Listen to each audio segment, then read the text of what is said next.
رات کا سناٹا گاؤں گلزار کے ہر کونے میں چھایا ہوا تھا۔ پہاڑوں کے بیچ بسنے والا یہ چھوٹا سا گاؤں اپنی سادگی کے لیے جانا جاتا تھا، مگر ایک راز تھا جو یہاں کے لوگوں کے دلوں میں خوف اور تجسس دونوں جگاتا تھا۔ وہ راز تھا اسیب نگری۔ یہ وہ پرانا خانہ تھا جو گاؤں کے درمیان خالی پڑا تھا۔ گھنا جنگل اس کے گرد لپٹا ہوا تھا اور لوگ کہتے تھے کہ یہاں اندھیری راتوں میں عجیب و غریب آوازیں آتی ہیں۔ سالوں پہلے ایک حادثے کے بعد سے کوئی وہاں جا کر نہیں آیا تھا۔ عادل، جو اس گاؤں کا نوجوان تھا، ہمیشہ سے داستانوں اور پراسرار کہانیوں میں دلچسپی رکھتا تھا۔ وہ اپنے دوستوں کو اسیب نگری کے قصے سنایا کرتا تھا، مگر اب اس کے دل میں ایک سوال تھا: کیا یہ سب قصے صرف کہانیاں ہیں یا ان کے پیچھے حقیقت بھی چھپی ہے؟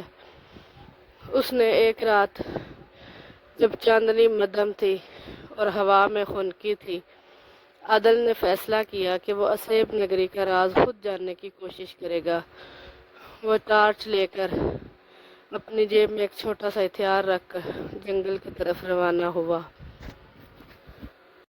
جیسے جیسے وہ اسیب نگری کے قریب پہنچا، پرندوں کی چہچہاہٹ بند ہو گئی اور ہوا میں ایک عجیب سی گونج سنائی دینے لگی۔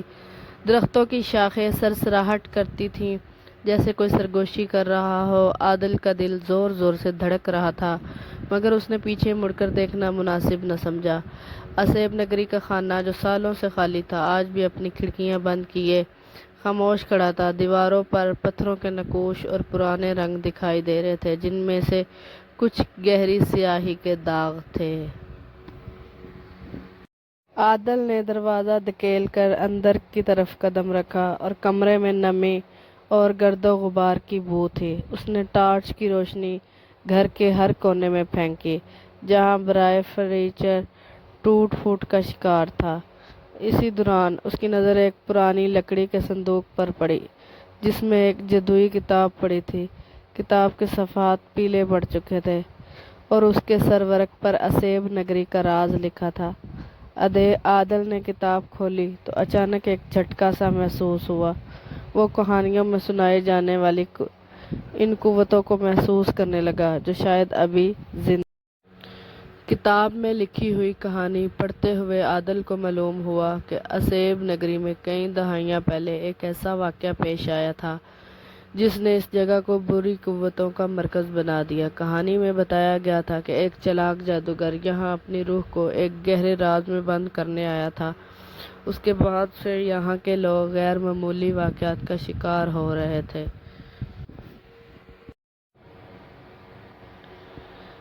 عادل کتاب پڑھ رہا تھا کہ اچانک ایک دھیمی آواز سنائی دی، جیسے کوئی اس کے پیچھے کھڑا ہو۔ اس نے مڑ کر پیچھے دیکھا تو کوئی نہیں تھا، مگر دروازے کی گھڑی خود بخود ہلنے لگی۔ خوف زدہ ہو کر ایک کمرے کی طرف بھاگا، جہاں ایک سیاہ سایہ نمودار ہوا۔